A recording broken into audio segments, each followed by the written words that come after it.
Hi everybody, and greeting from London.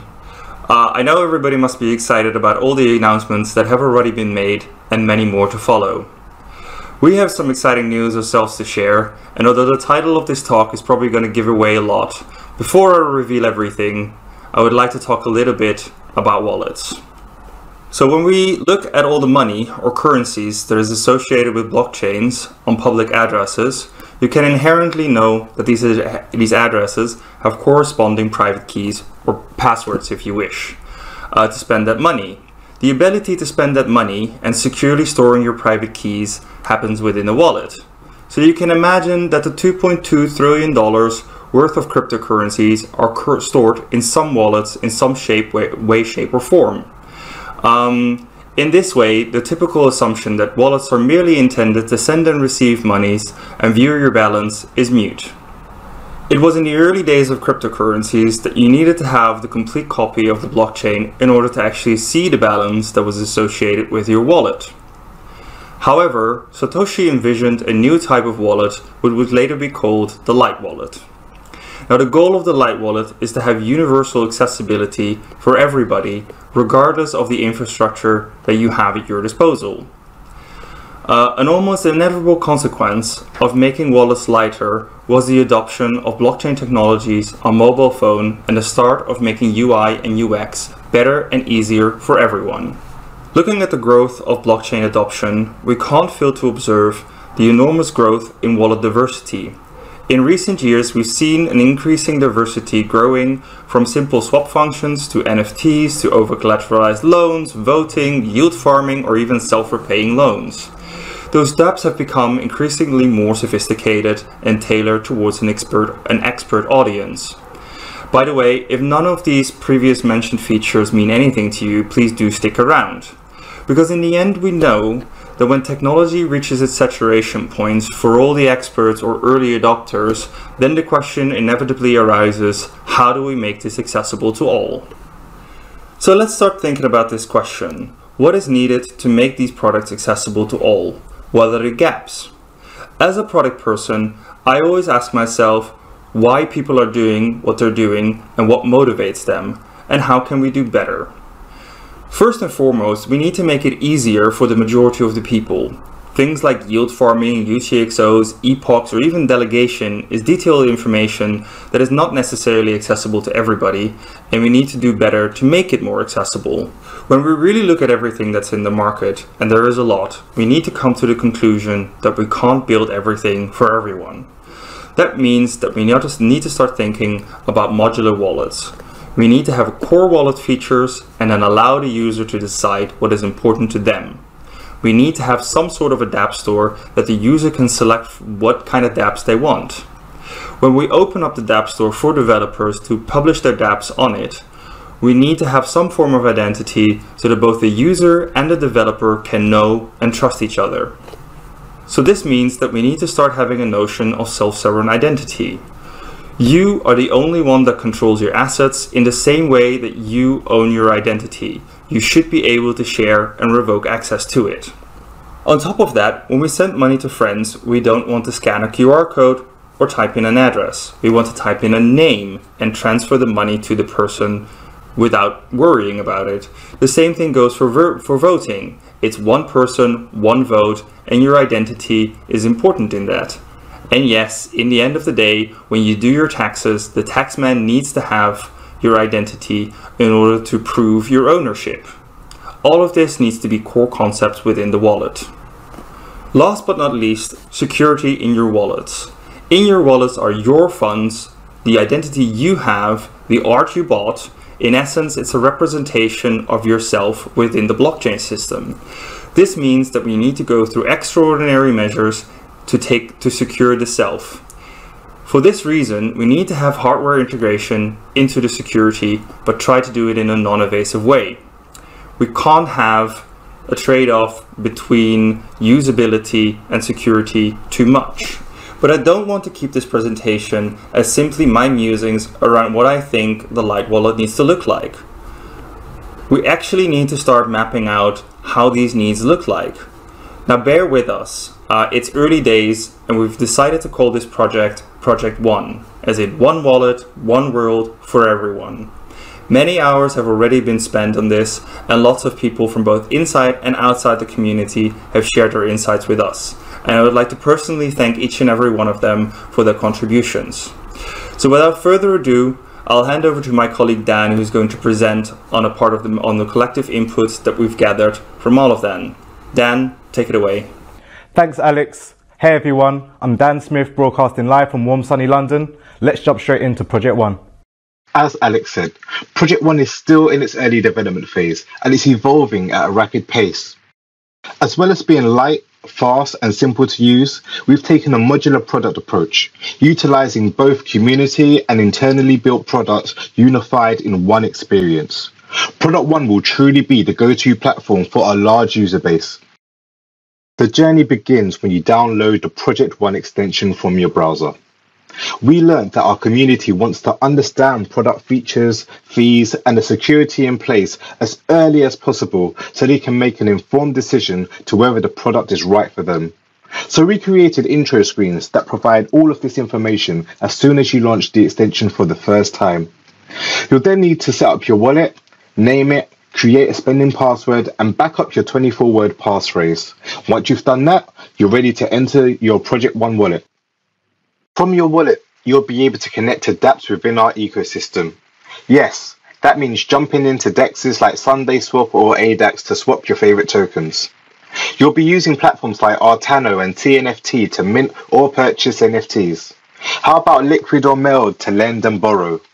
The innovation taking place in our ecosystem is amazing, and we're really enjoying seeing the unique projects released from the community. From the extension, you'll be able to delegate, view your activity, send, receive, and store not only native Cardano assets, but also Bitcoin, Ethereum, Litecoin, and more. Project One will be a multi-token wallet. Interoperability is something we've always strived to achieve, and we'll be bringing these capabilities to Project One. Now, if that wasn't enough, the product really comes to life when you hit the Launch App button, which opens the web app, the full light wallet experience, enabling access to Cardano's entire ecosystem. By default, you'll land onto the crypto page. Here, we'll provide you with an overview of your balance, delegation rewards, token balances, recent activity, along with charts and graphs that display historical data, portfolio performance, and more. Selecting a specific token opens its subpage, which displays your balance, recent transactions, price history, and an alternative way for you to send.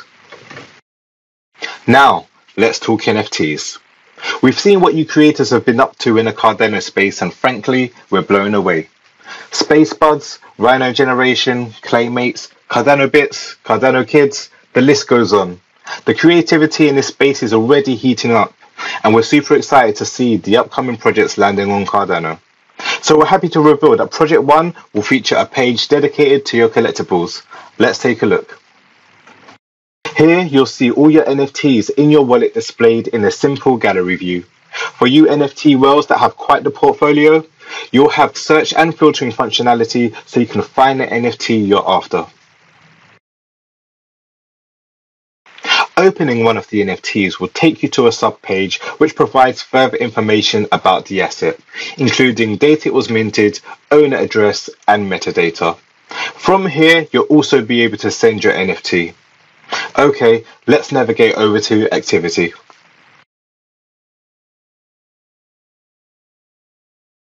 The activity page provides you with your entire transaction and rewards history. One of the main features the community felt was missing from wallets is the ability to download your transaction history in CSV format. So you'll be pleased to know that we've added that functionality right here in Project One. You'll also be able to search transactions and filter by date ranges, specific tokens, and rewards. Opening up a selected transaction will provide you with added information such as the send from, to addresses, timestamps, transaction hash, and metadata. The Delegation Center is a new approach to how we showcase stake pools. We've learned that we need to design a system that provides an experience that ultimately enables users to make a more informed decision when choosing a pool to delegate to. We achieve this by providing filter and sorting functionality of pools based on your own preferences. We also have a category section, so delegators can select the pool category that resonates with their interests. Whether it's art, mission-driven, country-specific, educational, or business-related, there's something for everyone.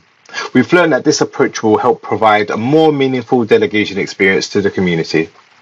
And for those who are unsure about what pool to delegate to and need a helping hand, the featured pool section provides a selection of our recommended pools. We also learned that there needs to be more education on how staking works on Cardano, how pools are ranked, and how much delegators can potentially earn. So we've included a section not only within the delegation center with articles, tools, and guides, but we have an entire page dedicated to learning.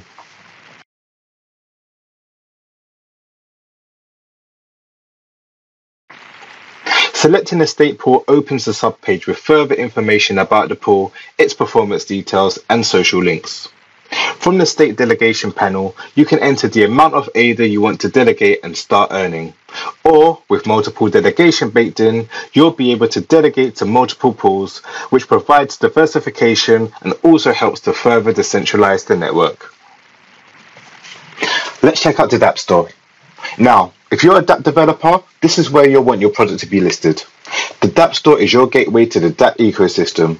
You'll be able to search specific projects, navigate through our category section, filter through projects based on your preferences, and explore our new popular and trending dApp sections created by us.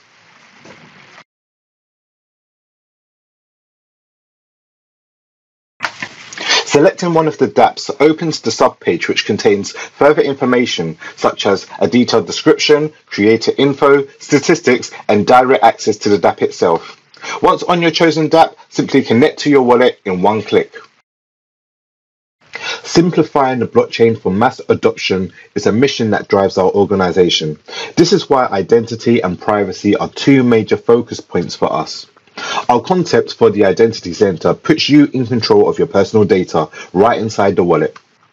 You'll be able to share and request credentials, control who can see what details, and revoke access at any time. By utilizing these capabilities from Prism, you'll be able to instantly prove your identity in a single click, allowing you to skip past the often long-winded KYC process when interacting with dApps that require it. And finally, let's go over to voting. Each ADA holder is a voice in our ecosystem.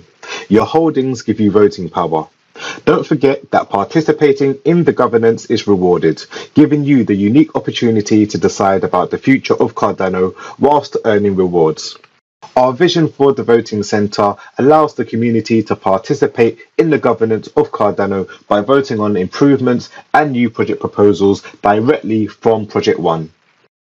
As mentioned earlier, Project One is moving at a rapid pace. We'll continue to work with the community to create the best user experience possible for this product. So please do watch this space for further development on Project One. And that's all for now. I'd like to give a massive shout out to those from the community that took part in our interview and testing sessions. If you'd like to take part in these sessions, please reach out to the community team. Until next time, cheers.